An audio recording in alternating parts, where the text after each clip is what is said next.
I'm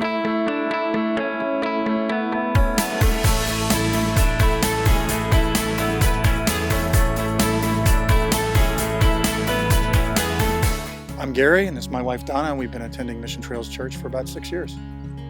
When I was a youngster, I had some medical issues, and as a result of all that, I missed some school, and at a time when a lot of teenagers or young teenagers, preteens, are starting to meet and make their long-term friends, I was not a part of that.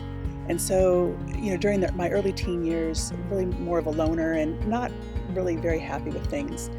And then at one point when I was, probably about 15 or so, my mom started going to a church in our neighborhood. And she came home after one Sunday and said, "Gosh, you need to come with me next Sunday."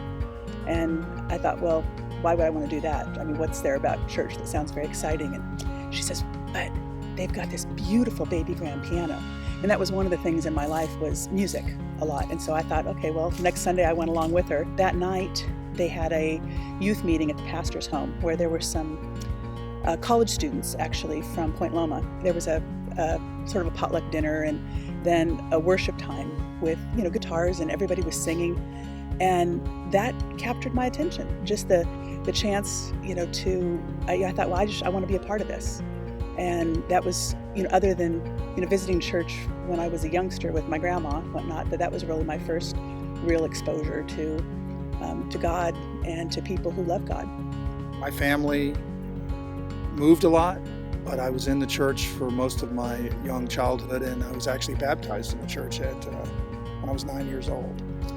But because we moved a lot, we didn't get connected to a church, and eventually we just fell away from the church. So I kind of grew up outside the church.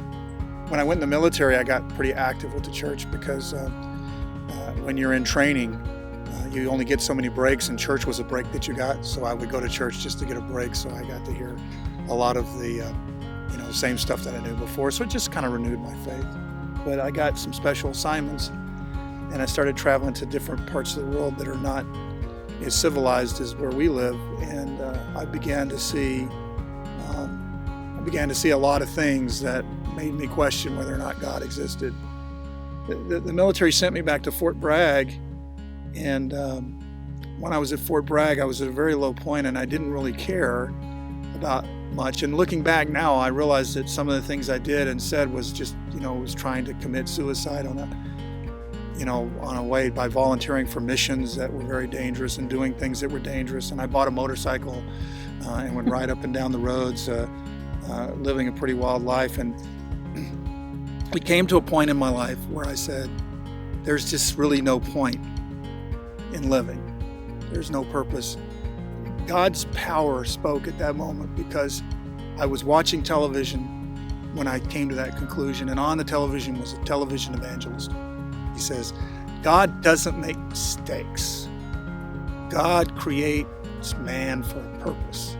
God created you for a purpose. And it was like he was talking to me, and he was reigniting what I learned when I was a kid and all that other stuff. So at that point in time, I said, you know what?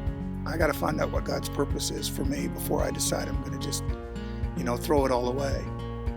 And I started going to church, and then friends from church introduced me to Donna, and we hit it off, and we dated for a little while. It didn't take long, did it?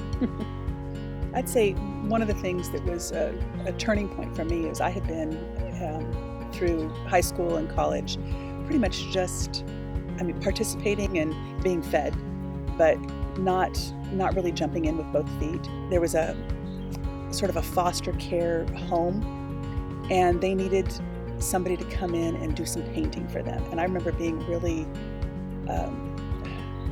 resistant. Why on earth? We're having a great time when we get together on Sunday nights for our small group. Why do we need to go spend some other time? And painting is really not my thing. And we went, and it was fantastic. And it felt good to be able to help, but not just to help with the carpentry and the painting and the ripping off wallpaper and those type of things. But we got involved with the kids. And it was just fascinating to see how God really softened our hearts through that we had, we signed up for the the painting business, and we ended up getting involved in the people business. We put walls around God, and we say, well, we don't want to do this or we don't want to do that, but God can do whatever God wants. And I think I really came to understand that more and more. That was part of the growth. Big growth for me is that God is smarter than me. He has a bigger vision than me, and he can do whatever he wants, and I should stop putting him in a box and just let him do it.